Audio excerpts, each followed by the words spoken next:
নমস্কার, আমি প্রজ্ঞা পারিজাত, কবি ও গণপতি সেবা ট্রাস্টের মুখ্য সংগঠক হিসেবে আমি আপনাদের সবাইকে বলছি 23 তারিখ আমাদের বসন্ত উৎসব যোধপুর পার্কে প্রদীপ ঘোষ স্মৃতি সংলগ্ন মাঠে অনুষ্ঠিত হবে 3টে থেকে রাত 8টা পর্যন্ত।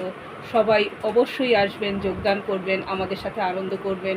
রঙে রঙে আমরা মিলেমিশে একসঙ্গে আনন্দ করব, এটাই আমার ইচ্ছে, আমার এবং আমাদের সবার ইচ্ছে।